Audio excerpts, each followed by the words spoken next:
Hello there, good morning everyone. So कैसे हो आप लोग? I hope you all are very fantastic and good and you might have gone through my last video the lecture 1 of this chapter force and pressure. Okay, अगर आपने नहीं देखा है तो पहले जाकर के उस वीडियो को देखो, लिंक जो है डिस्क्रिप्शन में दिया हुआ है, क्योंकि अगर पीछे का पार्ट आपको क्लियर नहीं होगा तो आगे कुछ भी चीज समझ में नहीं आएगी।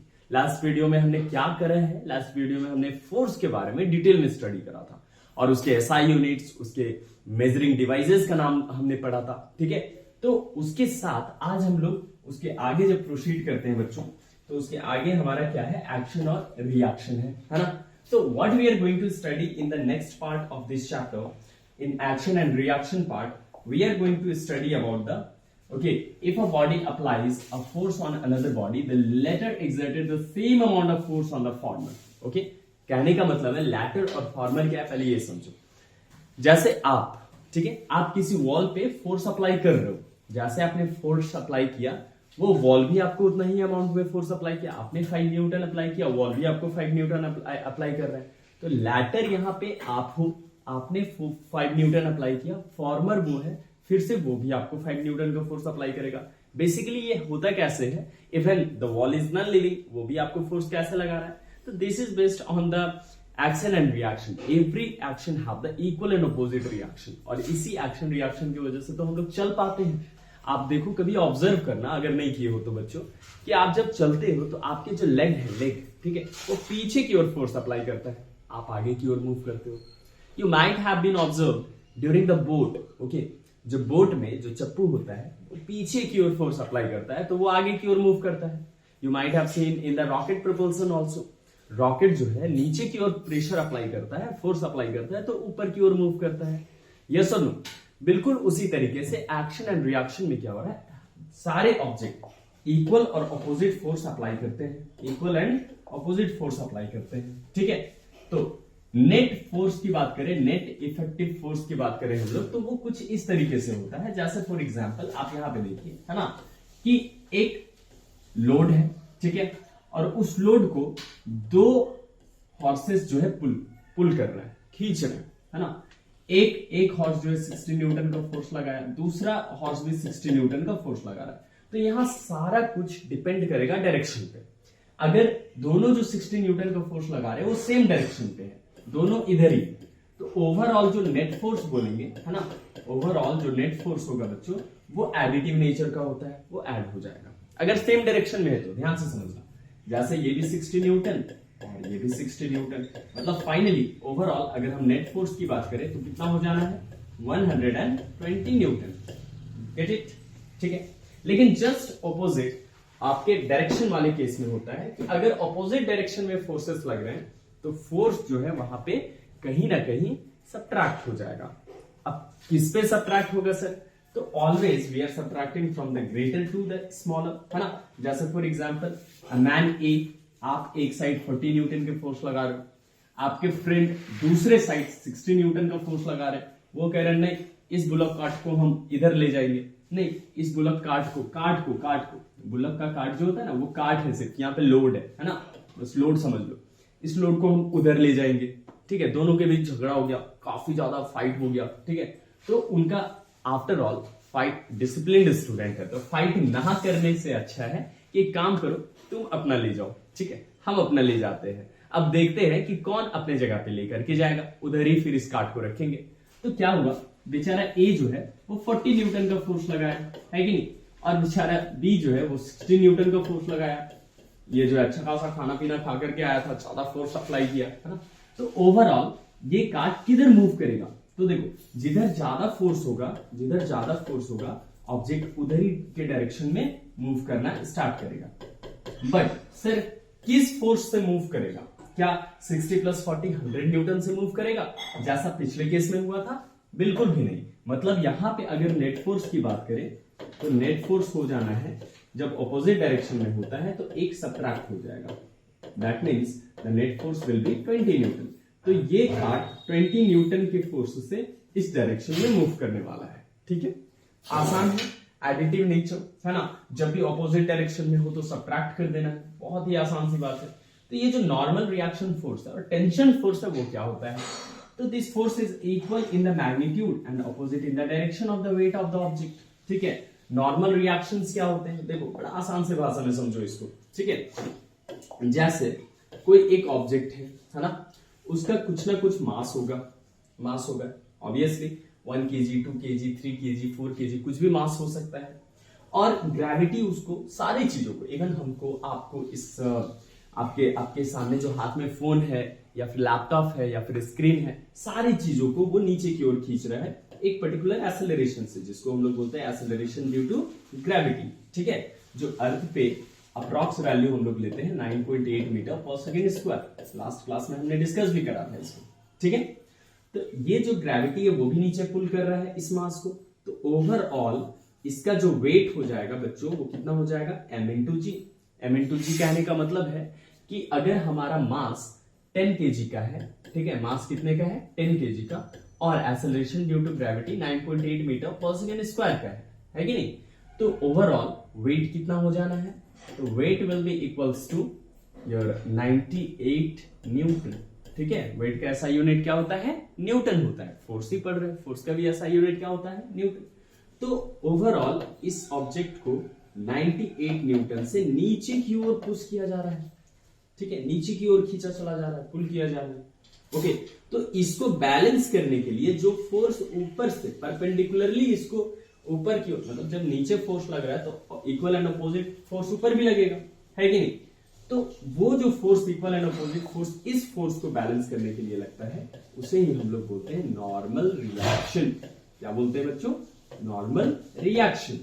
जैसे फॉर एग्जांपल आप अभी सरफेस पे होल्ड हो, आपका मास है 100 kg या 50 kg या 20 kg, सपोज 20 kg। ठीक है, अब नीचे की ओर आपको पुल किया जा रहा है एक्सेलरेशन ड्यू टू ग्रेविटी के साथ, तो उसको बैलेंस करने के लिए जो equal amount of force perpendicularly आपको ऊपर की ओर खींच रहा है, मतलब बैलेंस कर रहा है, ऊपर की ओर खींच नहीं रहा है, बैलेंस कर रहा है, उस बैलेंस फोर्स को हम लोग क्या बोलेंगे यहाँ पे, नॉर्मल रिएक्शन फोर्स। क्या बोलेंगे, normal reaction force. Getting my point. Second, tension force क्या है sir, tension force. So this force is equal in magnitude and opposite in the direction of the weight of the body, but gets generated when an object is suspended by a string. ठीक है, ये भी normal reaction force के जैसा ही है, ये भी किस चीज को बैलेंस कर रहा है, जिस फोर्स के थ्रू इसको नीचे खींचा चला जा रहा है, उसी फोर्स के थ्रू उसको ऊपर की ओर जब बैलेंस किया जाता है तो नॉर्मल रिएक्शन फोर्स था।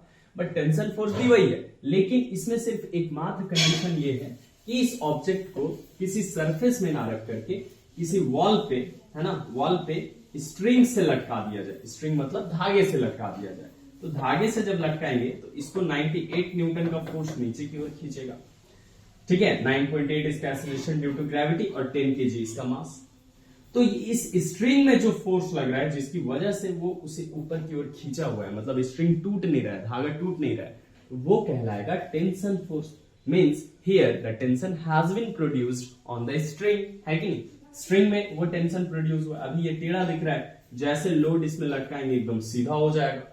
क्या उसको होल्ड करके रखना है, देखो नीचे 98 न्यूटन खींच रहा है, हमको भी 98 न्यूटन खींचना है, ये धागा सोचेगा, है कि नहीं, और वो 98 न्यूटन खींचना है, तभी जाकर के हम इसको होल्ड कर पाएंगे। अगर ये इतना ज्यादा हो गया कि उसको ये बर्दाश्त नहीं कर पाया, उसका क्षमता से ज्यादा हो गया, तो फाइनली क्या होगा, ये थ्रेड ब्रेक कर जाएगा, और एक बार थ्रेड ब्रेक कर गया तो टेंशन फोर्स वहां पे लेस हो जाएगा in comparison to the force due to which the gravity is exerting downward in direction. ठीक है, जो नीचे की ओर उसको खींच रहा है ना।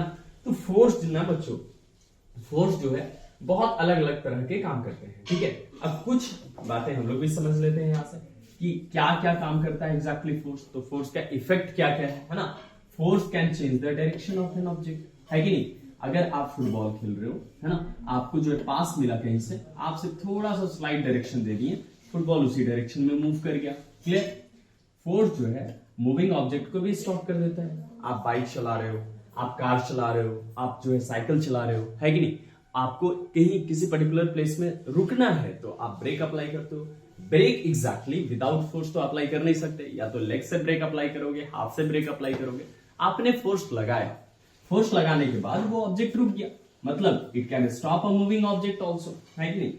मूविंग ऑब्जेक्ट को ये रोक भी सकता है।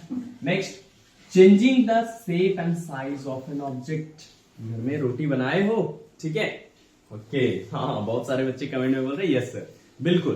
तो जब रोटी बनाते हो तो डॉ जो होता है, डॉ आटा का गुठला, ठीक है, आप उसे जिस शेप में, या फिर क्ले से खेले होगे, है ना, तो क्ले से जो शेप आप चाहते हो अपने डिजायर शेप में उसको चेंज करते हो। What you are applying a muscular force over there. आप मस्कुलर फोर्स अप्लाई करके चीजों को जो है रीसेप कर देते हो, तो शेप और साइज भी चेंज किया जा सकता है।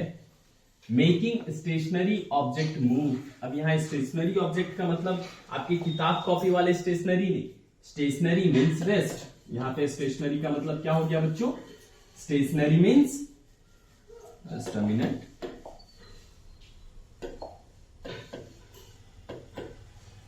स्टेशनरी मीन्स रेस्ट, ठीक है, हाँ, है ना। अगर कोई ऑब्जेक्ट रेस्ट में है, आप उसमें फोर्स अप्लाई कर दिए, वो ऑब्जेक्ट भी मूव करना स्टार्ट कर दिया। फुटबॉल पड़ा हुआ था, बेचारा सोच रहा था कि कोई बच्चा आकर के उस पर फोर्स लगाए, उससे खेले। जैसे ही एक बच्चे ने आकर के उसे पास किया, वो मोशन में आ गया और खुश हो गया, है कि नहीं। Here is the football. Next, force can change the speed of a moving object. Force can change the speed of a moving object. That means while you are cycling, जब आप साइक्लिंग करते हो, ठीक है, धीरे धीरे पैडलिंग करोगे, धीरे धीरे फोर्स लगाओगे, साइकिल भी धीरे धीरे मूव करेगा। आपको जल्दी जाना है, टाइमली पहुंचना है, ठीक है, और रास्ता पूरा क्लियर है, आप पैडलिंग ज्यादा फास्ट करोगे, ज्यादा मस्कुलर फोर्स लगाओगे तो ज्यादा स्पीड मूव करेगा, क्लियर। तो इस तरीके से फोर्स जो है बहुत सारे काम को करता है, आपके बहुत सारे काम को आसान करता है बच्चों, है ना। तो चलिए, फोर्स तो हम लोगों को लास्ट क्लास में और आज के क्लास को अगर मर्ज किया जाए तो काफी हद तक क्लियर हो रहा है। बट इन चीजों को समझने के लिए कि sir whether the force has been cleared और not, let us go through some of the examples, है ना। देखिए, what are the examples it has been given here. क्या क्वेश्चंस हैं। Two constant forces of 4 Newton and 5 Newtons acts on a body in the opposite direction. Find the resultant force. ठीक है, एक 4 Newton का force, एक 5 Newton का force किसी object पे लग रहा है और वो भी ऑपोजिट डायरेक्शन में। तो रिजल्टेंट फोर्स, अभी नेट फोर्स हमने क्या सीखा, बताओ, कमेंट में बताओ फास्ट, क्या होगा रिजल्टेंट फोर्स, क्या हो जाएगा इसका, 5 minus 4, very good, that will be 1 Newton. Any confusion. और ऑब्जेक्ट जो है नेट फोर्स तो 1 न्यूटन लगेगा, ऑब्जेक्ट किधर मूव करेगा, in the direction of the applied force of 5 Newton. किस डायरेक्शन में, जिधर 5 न्यूटन का फोर्स अप्लाइड है। Why, because 5 Newton is greater than 4 Newton. Any confusion. Okay, next 2.2 देखा जाए, है ना, क्या बोल रहा है 2.2 में, A and B are 2 persons playing tug of war and forces exerted by them are 50 Newton and 30 Newton respectively. If C is the center point, predict its position and find out the magnitude and direction of the resultant force. बिल्कुल last question की तरह है। दो बच्चे हैं, ठीक है, दो बच्चों को कोई काम नहीं सूझा तो वो क्या कर रहे हैं, टग ऑफ वार खेल रहे हैं, है कि नहीं, दोनों खुश। लेकिन इन्हें पता नहीं है कि थोड़ी देर के बाद जैसे रिजल्ट आएगा एक बच्चा उदास हो जाएगा, जबकि होना नहीं चाहिए, ठीक है, कि बच्चे हार जाते हैं, मार्क्स कम आ जाता है तो उदास हो जाते हैं, नहीं, उल्टा सोचा करो, ठीक है, कि अगर बाय द वे किसी कारणवश कम आया तो किस रीजन से कम आया, आप उस पर काम करो और नेक्स्ट टाइम उससे ज्यादा मार्क्स ले आओ। ठीक है, बात यहाँ मार्क्स का नहीं फोर्स का है, ठीक है, यहाँ ज्यादा खाना होगा, है कि नहीं। तो सबसे पहला क्या है आपका, एक बच्चे ने 50 न्यूटन का फोर्स लगाया, ये पॉइंट ए ले लो, ये पॉइंट बी ले लो, बीच में है पॉइंट सी, इधर से इसने कितना लगाया है पॉइंट ए 50 न्यूटन, इधर से इसने कितना लगाया है फोर्स 30 न्यूटन। तो ऑब्वियस सी बात है रिजल्टेंट फोर्स कितना होगा 20 न्यूटन, 50 माइनस 30, है ना। लेकिन ऑब्जेक्ट मूव किधर करेगा, ठीक है, ये इधर खींच रहा है, ये इधर खींच रहा है, टग ऑफ वार में जस्ट ऑपोजिट डायरेक्शन में खींचेगा, मतलब 50 न्यूटन लगाएगा लेकिन किधर, इधर लगाएगा, इधर नहीं, है कि नहीं। ये भी 30 न्यूटन लगाएगा लेकिन इधर लगाएगा, इधर नहीं, समझ में आया बात, अपनी ओर खींच रहा है, ओके। तो ये सी पॉइंट बेचारा किधर जाएगा, तो ये तो ऑब्वियसली ए की ओर जाएगा क्योंकि इधर 20 न्यूटन का फोर्स लग रहा है ना। तो इस तरीके से अगर हम डायरेक्शन की बात करें तो direction is direction of C will be towards A, okay, and the resultant force, resultant net force will be 20 newton. Getting my points?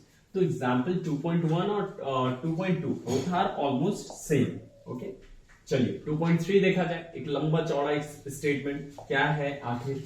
One person is pushing a box A of certain mass with 100 Newton. एक person है जो box को push कर रहा है, ठीक है, box का नाम है ए, और ये जो पुश कर रहा है कुछ मास है उस बॉक्स का, सर्टेन मास है, लेकिन जो पुश कर रहा है उस पुश करने का फोर्स कितना दिया हुआ है बच्चों?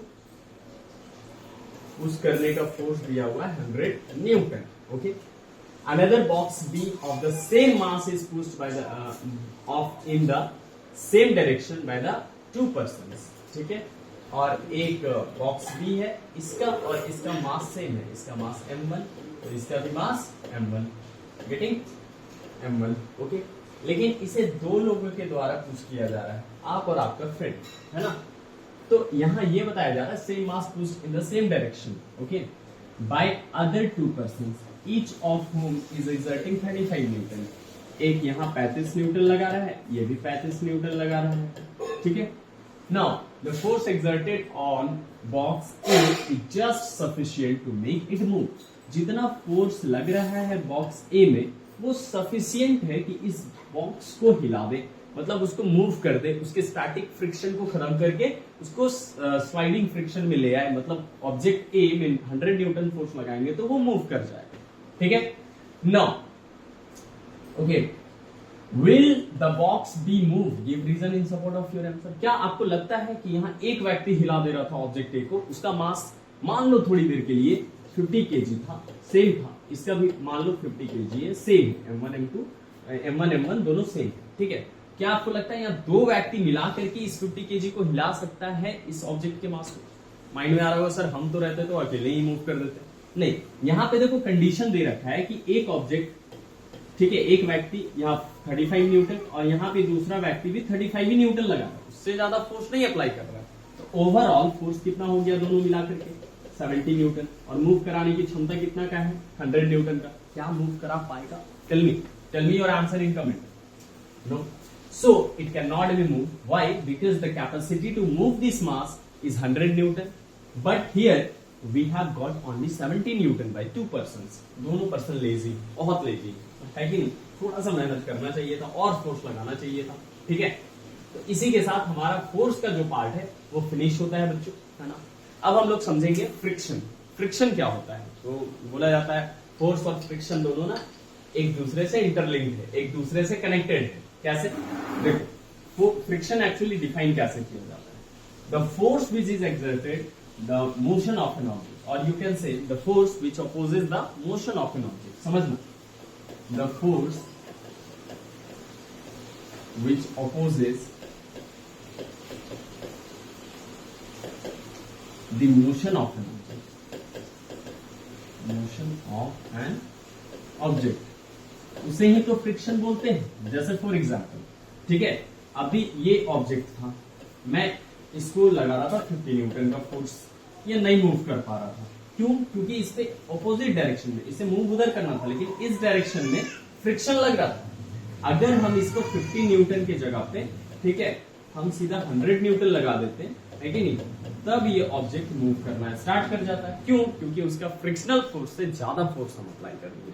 तो हर एक ऑब्जेक्ट का अपना कुछ ना कुछ एक फ्रिक्शनल फोर्स होता है, उससे ज्यादा फोर्स अगर आप अप्लाई करते हो तो ऑब्जेक्ट मूव करने लगता है। मतलब आप किसी भी ऑब्जेक्ट को मूव करा पा रहे हो, that means you are applying more force in comparison to its frictional force, है कि नहीं? तो how friction can be defined? The force which opposes the motion of an object. मतलब आप जब चल रहे हो तो आपको रोक कौन रहा है? सर कोई आवाज देकर रोक दे रहा है? नहीं, फ्रिक्शन रोक रहा है आपके कदमों को, ठीक है। या फिर आप एक बॉल ले लो, एक्सपेरिमेंट कर सकते हो अपने घर पे, अभी जस्ट एक बॉल ले लो, वीडियो को पॉज कर लो, है ना, और उसे रोल करो। रोल करोगे कुछ दूर तक तो जाएगा, लेकिन ऑटोमेटिक जाकर के रुक जाएगा। अब उसको कौन रोक रहा है? The friction which opposes it's motion, है कि नहीं? तो फ्रिक्शन हमेशा प्रिवेंट करता है स्पिनिंग को, रोटेशन को, या तो मोशन को, है कि नहीं? देखिए, force of friction between two bodies, हमेशा दो बॉडी के बीच में फोर्स ऑफ फ्रिक्शन लगता है। तो बहुत सारे फ्रिक्शन के एडवांटेजेस भी हैं, बहुत सारे फायदे भी हैं, लेकिन जहां फायदा होता है वहां साथ ही साथ कुछ ना कुछ नुकसान भी है। जैसे अभी अभी आप लोग स्क्रीन पे वीडियो को देख रहे हो, फायदा तो है, नॉलेज मिल रहा है, अच्छा खासा नॉलेज मिल रहा है, लेकिन अगर ब्लू कार्ड रे वाला चश्मा नहीं लगाए हो तो कहीं ना कहीं आई भी डैमेज होगा। So take care of this thing, ठीक है। आप इस चीज का प्रिकॉशन भी लेकर के रखो। बट अभी फिलहाल हम लोग समझते हैं कि फ्रिक्शन के क्या एडवांटेजेस हैं, क्या फायदे हैं, और फ्रिक्शन के क्या नुकसान है हमारे जीवन में, है कि नहीं। Just a minute.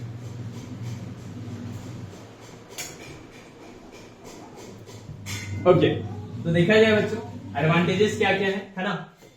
देखिए सबसे पहला, the vehicles can move due to the friction between the road and tyres, braking system, vehicle work due to the friction. आप खुद ही सोचो, फ्रिक्शन नहीं होता तो आप गाड़ी चला रहे हो, आपने ब्रेक अप्लाई किया, फ्रिक्शन लगा ही नहीं, ठीक है, गाड़ी चलता रह जाएगा, है कि नहीं, वो स्टॉप होगा ही नहीं, and you are going to stuck in any wall और anything, accident can take place. Second, walking, ठीक है, आप चल कैसे पा रहे हो, बिकॉज ऑफ द फ्रिक्शन। आप सोचो कि आपने ऐसा स्लीपर या शूज पहना है जो फ्रिक्शनलेस है, फ्रिक्शन है ही नहीं उसमें, है ना, और जो सरफेस जिस पे चल रहे हो उस पे भी फ्रिक्शन नहीं है, चल पाओगे, नहीं चल पाओगे। रीजन क्या है, स्लिप करके कहीं ना कहीं गिर जाना है, ठीक है। राइटिंग, अभी जो फिलहाल मैं लिख पा रहा हूं या आप अपने नोट कॉपी में लिख पा रहे हैं, वो भी किसकी वजह से लिख पा रहे हैं, due to the friction. Cutting of wood is possible, wood को भी जो कट किया जाता है, सूखे लकड़ियों को, पेड़ को कट करने की बात नहीं की जा रही है, हाँ ठीक है, तो वो जो सूखे लकड़ियों को कट किया जाता है वहां भी फ्रिक्शन काम करता है, कहीं ना कहीं जो कटर है वो फ्रिक्शन प्रोड्यूस करता है, ऑपोजिट डायरेक्शन में मूव करता है, ठीक है। तो इसलिए फ्रिक्शन की वजह से हीट भी प्रोड्यूस होते हैं, जो कि उसके डिसएडवांटेजेस में से आएंगे। Hiding a nail in a holding a nail in a wall is possible due to friction. आप खुद सोचो, यहां जितने पॉइंट्स दिए उससे ज्यादा पॉइंट्स आप बता सकते हो अगर आपने समझ लिया कि आखिर फ्रिक्शन के क्या क्या एडवांटेजेस हैं, है ना। तो होल्डिंग अ नेल, मान लो एक नेल लिया हमने, उसे हैमर के थ्रू वॉल में फिक्स किया, तो वो नेल वॉल में क्यों फिक्स है, क्योंकि वॉल और नेल के बीच में फ्रिक्शन है, that's why. Okay, next, lighting a match stick is possible due to friction. माचिस, तिल्ली, है ना, माचिस, okay, match stick and the match box, उसको फ्रिक्शन की वजह से ही क्या होता है, वो जल पाता है, लाइटिंग हो पाता है। Cutting wood, that we have seen already. तो फ्रिक्शन के बहुत सारे फायदे हैं बच्चों, लेकिन साथ ही साथ बहुत सारा नुकसान भी है। नुकसान क्या क्या है, डिफिकल्टी इन मूवमेंट, यस और नो। ओके, अगर कोई भी ऑब्जेक्ट जो है आप मूव करवाओ खींच करके, ड्रैग करके, तो उसमें ऑपोजिट फोर्स लग रहा है, इसी वजह से तो आप ड्रैग नहीं कर पा रहे। अगर ऑपोजिट फोर्स नहीं लगता तो एक जगह से दूसरे जगह आप इतनी आसानी से उसको ले जाते जिसका कोई अंदाजा नहीं है, ठीक है।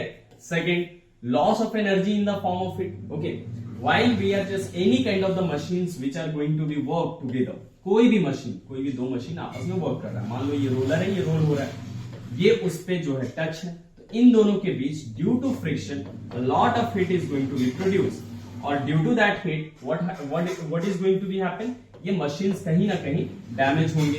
दे do have a certain life, उनके पास एक सर्टेन लाइफ होगा, 10 years, 5 years, 3 years, and after that you need to change that machines. So there is a loss of energy due to the friction.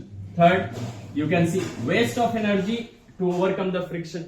किसी भी फ्रिक्शन को overcome करने के लिए बच्चों बहुत सारे एनर्जी के वेस्टेज भी होते हैं। आप देखो, मान लो आप किसी काम को कर रहे हो, वहां पे बहुत ज्यादा फ्रिक्शन है, तो कहीं ना कहीं एनर्जी आप ज्यादा लगाओगे, ज्यादा लगाना है, जितना लगाना है उतना में काम हो गया तो ठीक है, लेकिन अगर एक्स्ट्रा एनर्जी लगाने की जरूरत पड़ रही है तो वेस्ट ऑफ एनर्जी है ना।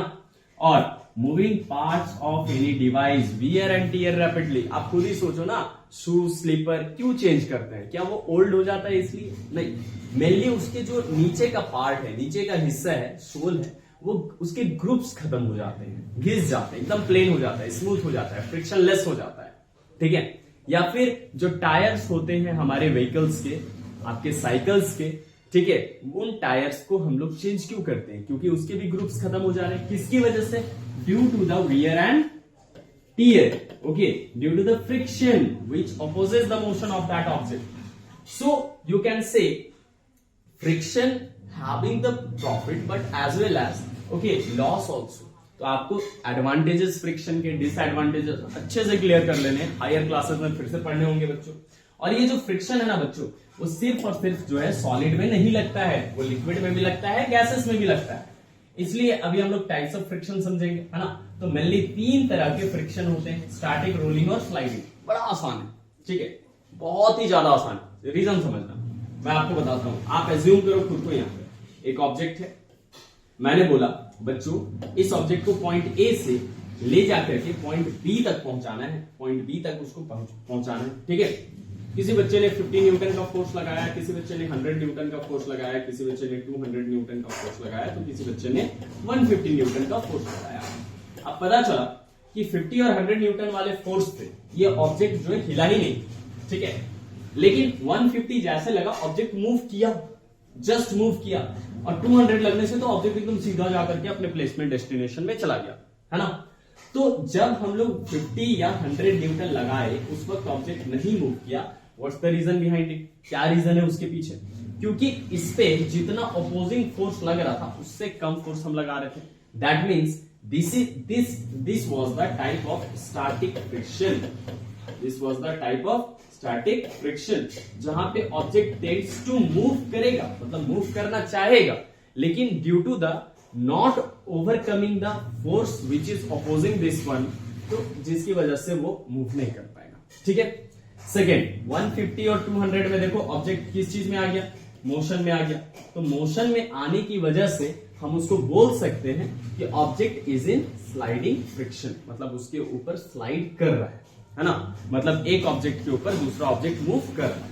लेकिन अगर हम चीजों को आसान कर दे, यहाँ पे एक पहिया लगा दे, पहिया, ठीक है, तो वो क्या करना स्टार्ट करेगा? रोल करना स्टार्ट करेगा, ठीक है। आसानी से ये देखो रोल कर पा रहा है। आप गैस सिलेंडर है, ठीक है, आप अपना मस्कुलर एनर्जी दिखाना चाहते हो, आप उठा करके ले जाओगे।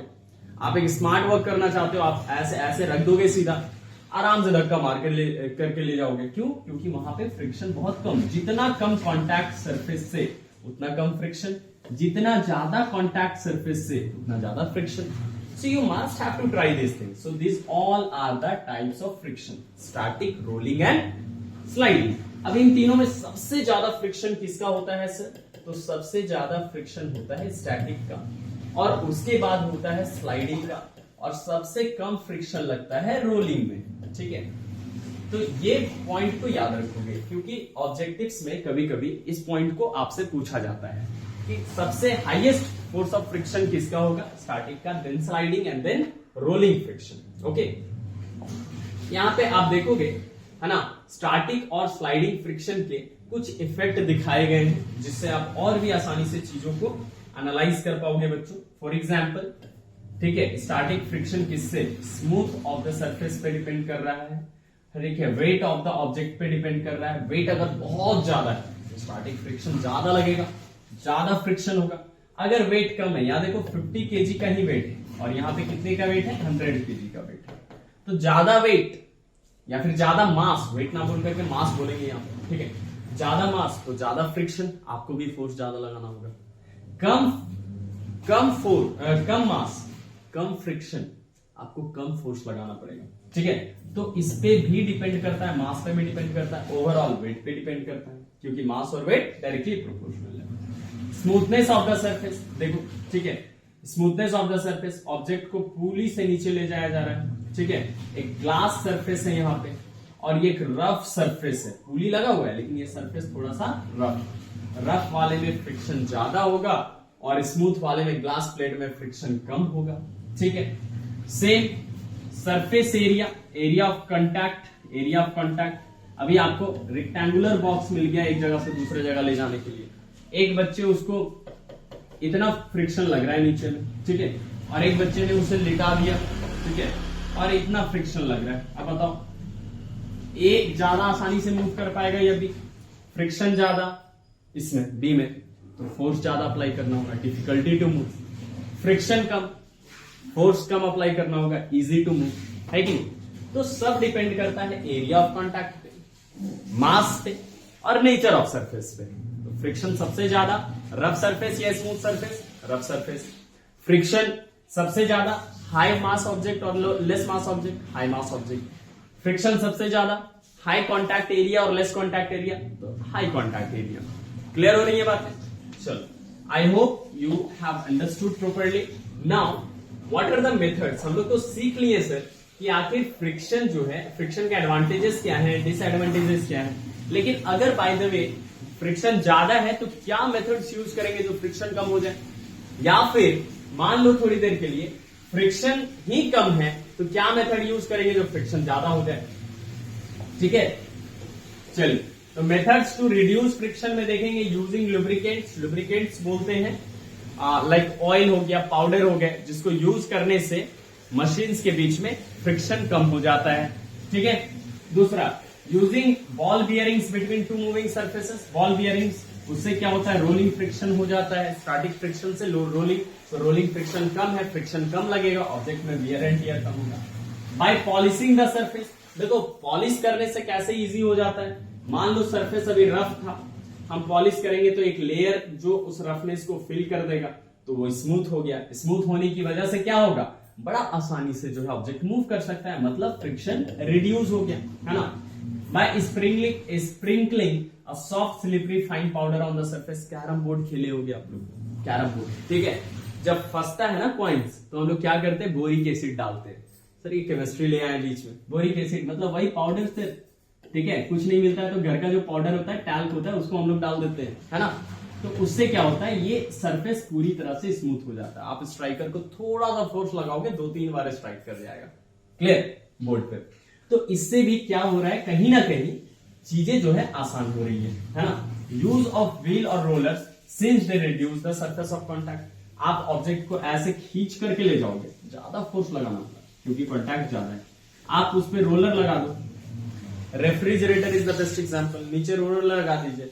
Washing machine is the best example, नीचे रोलर लगा दीजिए, एक जगह से दूसरे जगह आसानी से चला जाएगा।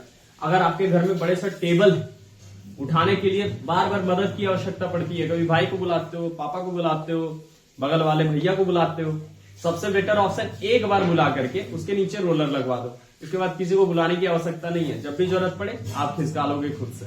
क्या हो रहा है, फ्रिक्शन यहां भी कम हो रहा है by using the rolling friction instead of static friction. Okay, अब क्या क्या मेथड्स है sir, how to increase friction, friction को बढ़ा कैसे सकते हैं, बड़ा आसान है। आप ना सरफेस को रफ कर दो, ठीक है, सरफेस को रफ कर दो, फ्रिक्शन ऑटोमेटिक बढ़ जाएगा। अभी आपके घर में टाइल लगे हुए हैं, बार बार स्लिप करके गिरते हैं, पैर टूटता है, हाथ टूटता है, ठीक है, सारे टाइल मार्बल हटा दो, ठीक है, और जो आपका शोलिंग होता है ईंट का या तो फिर सीमेंट का बना हुआ होता है वो कर दो, रफ हो जाएगा सरफेस, ऑटोमेटिक गिरना बंद हो जाएगा लोगों का, है ना। Next, by increasing the mass of the object that is moving, by increasing the mass of the object, okay, that is moving. अगर आप मास बढ़ा दोगे, जैसे ये ऑब्जेक्ट का मास था 50 kg, बड़ा आसानी से मूव कर जा रहा था, आप 50 kg की जगह 500 kg कर दो, उसके ऊपर और कुछ लोड रख दो, देखो फ्रिक्शन इतना ज्यादा लग जाएगा बच्चों कि ऑब्जेक्ट जो है मूव ही नहीं कर पाएगा आसानी से, ठीक है। तो हाई फ्रिक्शन की वजह से क्या होता है, ऑब्जेक्ट नहीं मूव कर पाते बढ़िया से। Okay, so in the last class we have studied about the force. आज के क्लास में हमने समझा फ्रिक्शन, फ्रिक्शन के टोटल 3 टाइप्स, क्या क्या, sliding, rolling and static friction. कैसे इंक्रीज करते हैं फ्रिक्शन को, कैसे रिड्यूस करते हैं फ्रिक्शन को, फ्रिक्शन के क्या क्या फायदे हैं, क्या क्या नुकसान है, ये सारे टॉपिक्स को अच्छे से नोट कर लो अपने नोट कॉपी में बच्चों। It will be use further and in the next class we will study about the pressure. So till the time, thank you, जय हिंद।